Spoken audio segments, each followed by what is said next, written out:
हिंदी में यूपीएससी की तैयारी से संबंधित प्रोग्राम्स को देखने के लिए सब्सक्राइब करें स्टडी IQ IAS हिंदी। नमस्कार, बहुत बहुत स्वागत है आप सभी का स्टडी IQ IAS हिंदी में। मेरा नाम है अतुल जैन। बांग्लादेश से एक बहुत बड़ी खबर आ रही है। आप सभी को पता है पिछले दिनों बांग्लादेश में किस तरह से वहां की जो निर्वाचित शेख हसीना वाजेद जी की सरकार थी उसको अपदस्थ किया गया, उसको हटाया गया। शेख हसीना ने भारत में शरण ली और उसके बाद नोबेल पुरस्कार विजेता जो अर्थशास्त्री हैं मोहम्मद यूनुस, उनके नेतृत्व में एक अंतरिम सरकार बांग्लादेश में बनाई गई। ठीक है, तो ये अंतरिम सरकार जो है इसका काम यह है कि भाई ये अभी जो है देश को चलाए और धीरे धीरे थोड़ा स्थायित्व लाने के बाद देश में नए चुनाव कराए। भाई आइडियली कहीं पर भी अंतरिम सरकार बनती है तो उसका काम यही होना चाहिए। अंतरिम सरकार को किसी ने चुना तो है नहीं, उसको बस ऐसे ही नियुक्त किया गया है।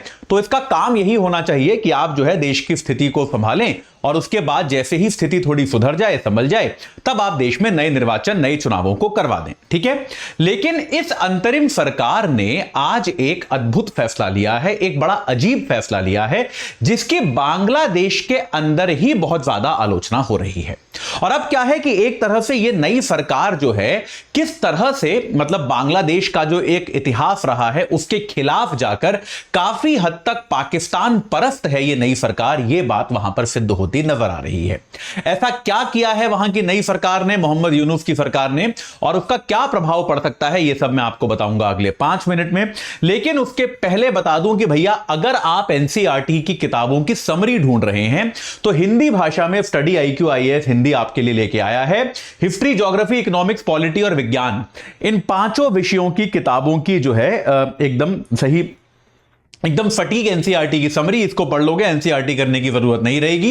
एजे लाइव कोड लगा लोगे, केवल 1624 रुपए में मिल जाएगी। याद रखिए, आप तुरंत ले सकते हैं केवल 1624 रुपए में। ये एक बहुत ही अच्छी समरी है, आप इसको ले सकते हैं। इसके अलावा अगर आप यूपीएससी की पुस्तकें चाहते हैं तो हमारा 18 पुस्तकों का सेट जो है वो आपको मात्र 5600 रुपए का मिल जाएगा, 5600 रुपए का। अगर आप एजे लाइव कोड लगाकर जुड़ेंगे, यूपीएससी के लिए आपको इसके अलावा और कोई पुस्तक नहीं खरीदनी है। मैं फिर से आपसे गुजारिश करूंगा, वो गलती मत कीजिएगा कि 50 किताबें खरीद लाए, वो मत कीजिएगा। 18 किताबों का ये एक सेट है, इसके अलावा आपको कोई किताब नहीं खरीदनी अपने जीएस के लिए। ठीक है, तो आज ही आप एजे लाइव कोड लगा के इन पुस्तकों को भी खरीद सकते हैं। पुस्तकें खरीदते हुए कृपया अपना पता सही डालिएगा, पिन कोड जरूर डालिएगा और मीडियम सही सेलेक्ट कीजिएगा। कई बार लोग ये गलती करते हैं, अपना पिन कोड नहीं डालते, पते में गलती कर देते हैं, फिर वो किताबें मिलने में दिक्कत होती है। या फिर लोग जो है मीडियम गलत चुन लेते हैं। तो अपना मीडियम जो है वो आप निश्चित तौर पे, अगर आप हिंदी माध्यम से पढ़ना चाहते हैं तो हिंदी ही चुनिएगा।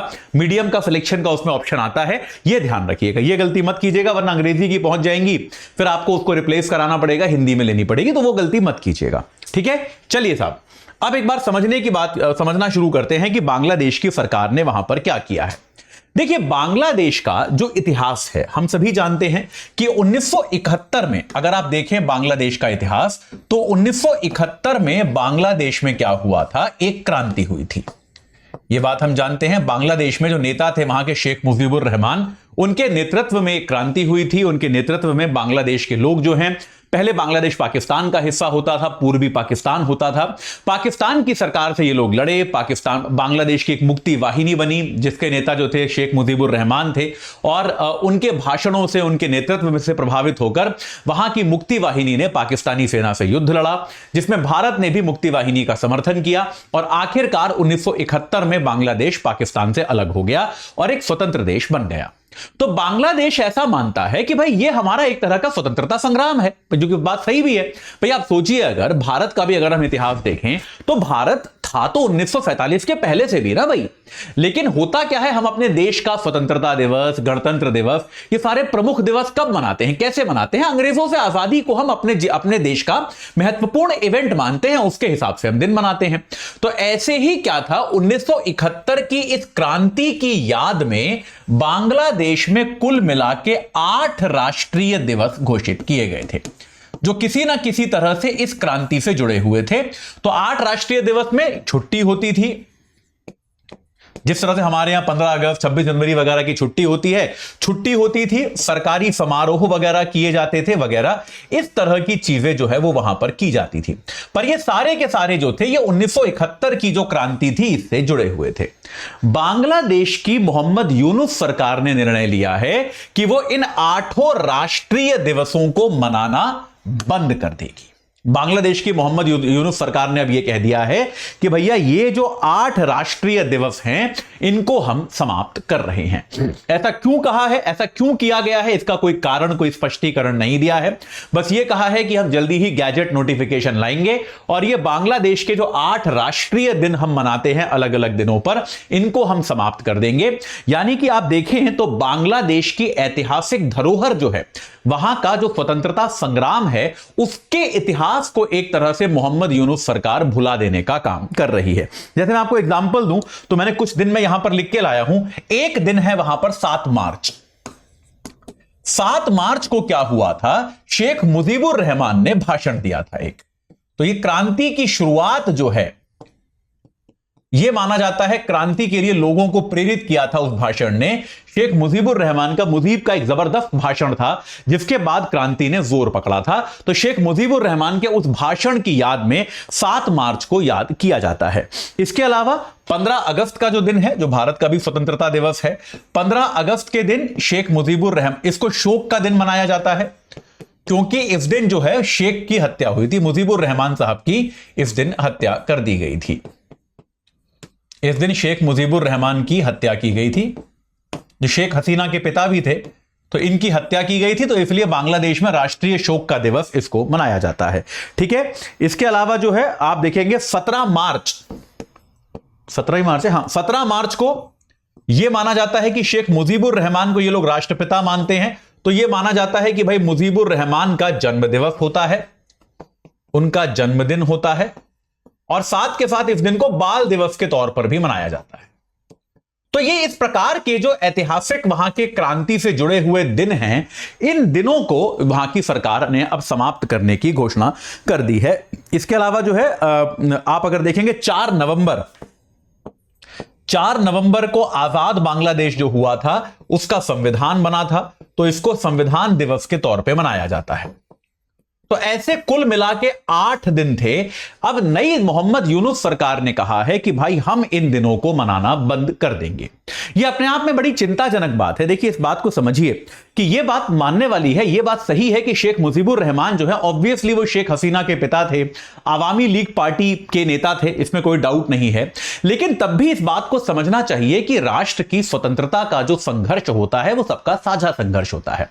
मतलब ये वही वाली बात हो गई कि भारत में अभी बीजेपी की सरकार है तो ये कह दे कि भाई क्योंकि महात्मा गांधी तो कांग्रेस के नेता थे तो इसलिए उनके बर्थडे का हम छुट्टी नहीं करेंगे आज से, या फिर हम 15 अगस्त को तो आजादी कांग्रेस ने दिलाई थी तो हम जो है, या पहले सरकार कांग्रेस की बनी थी तो समझौते सारे कांग्रेस ने किए थे इसलिए हम जो है 15 अगस्त को स्वतंत्रता दिवस नहीं मानेंगे। कितनी मूर्खतापूर्ण बात है, ऐसा कोई करेगा कभी?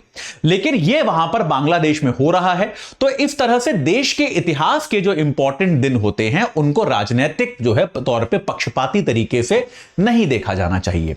इसका एक दूसरा संकेत भी हो सकता है कि एक जो काफी चर्चा चल रही है, जो बांग्लादेश में इसकी आलोचना की जा रही है, वहां पर यह भी कहा जा रहा है कि बांग्लादेश की ये जो नई अंतरिम कार्यकारी सरकार है ये वास्तव में पाकिस्तान के दबाव में काम कर रही है और पाकिस्तान के प्रभाव में है। यह कहा जा रहा है कि भाई ये बांग्लादेश की एक स्वतंत्र पहचान को खत्म करके बांग्लादेश को पाकिस्तान के प्रभाव में लाना चाहती है। यह आरोप भी लगाया जा रहा है। हालांकि इस आरोप में कितनी सत्यता है कितनी नहीं यह मैं नहीं कह सकता, क्योंकि पाकिस्तान की अभी ऐसी बहुत अच्छी स्थिति है नहीं कि वो दूसरे देशों को प्रभावित करना चाहेगा। लेकिन तब भी कुल मिलाकर ये जो पूरा प्रक्रिया, ये जो पूरा काम इन्होंने किया है, ये बहुत ही खेदजनक है। इसको लेकर भाई एक जब कोई देश इस प्रकार के विवाद से, हिंसा के बाद टूटा होता है, बिखरा होता है, तो नई सरकारों की जिम्मेदारी ये होती है कि उस टूटे और बिखरे देश को समेटें और वहां पर एकजुटता लाएं। इस प्रकार के भड़काऊ बंटवारे वाले कदम जो होते हैं वो किसी का भला नहीं करते। तो मेरे विचार में यह बांग्लादेश की अंतरिम सरकार का बहुत ही गलत निर्णय है। इस पर पुनर्विचार उनको करना चाहिए। ठीक है, चलिए, तो अभी के लिए इतना ही। इसमें आगे क्या होगा मैं आपको बताऊंगा। लेकिन उसके पहले आपको जाते जाते फिर से बता दूं, हमारी 18 किताबें जो यूपीएससी के लिए बेस्ट किताबें हैं, उनका सेट आप खरीद सकते हो एजे लाइव कोड लगा के मात्र 5,600 रुपए में। आज ही ले लीजिए। एनसीईआरटी का कंपाइलेशन ढूंढ रहे हो भाई, 5 सबसे अच्छी एनसीईआरटी जो है, सबसे इंपॉर्टेंट वही काम की होती है, हिस्ट्री, ज्योग्राफी, पॉलिटी, इकोनॉमिक्स और साइंस। तो इन पांचों की एनसीईआरटी की समरी आपको हिंदी भाषा में मिल जाएगी। स्टडी आईक्यू ने बहुत केयरफुली बनाई है, बहुत केयरफुली कंपाइल की है। ये हिस्ट्री आपको, ये इसकी जो समरी आपको मिल जाएगी मात्र 1624 रुपए में, अगर आप एजे लाइव कोड लगाएंगे। तो आज ही एजे लाइव कोड लगाकर आप अपनी पसंद की किताबें खरीदिए और अपनी तैयारी को एक सही दिशा प्रदान कीजिए। इस चर्चा से जुड़ने के लिए आप सभी का बहुत बहुत धन्यवाद। हिंदी में यूपीएससी की तैयारी से संबंधित प्रोग्राम्स को देखने के लिए सब्सक्राइब करें स्टडी IQ IAS हिंदी।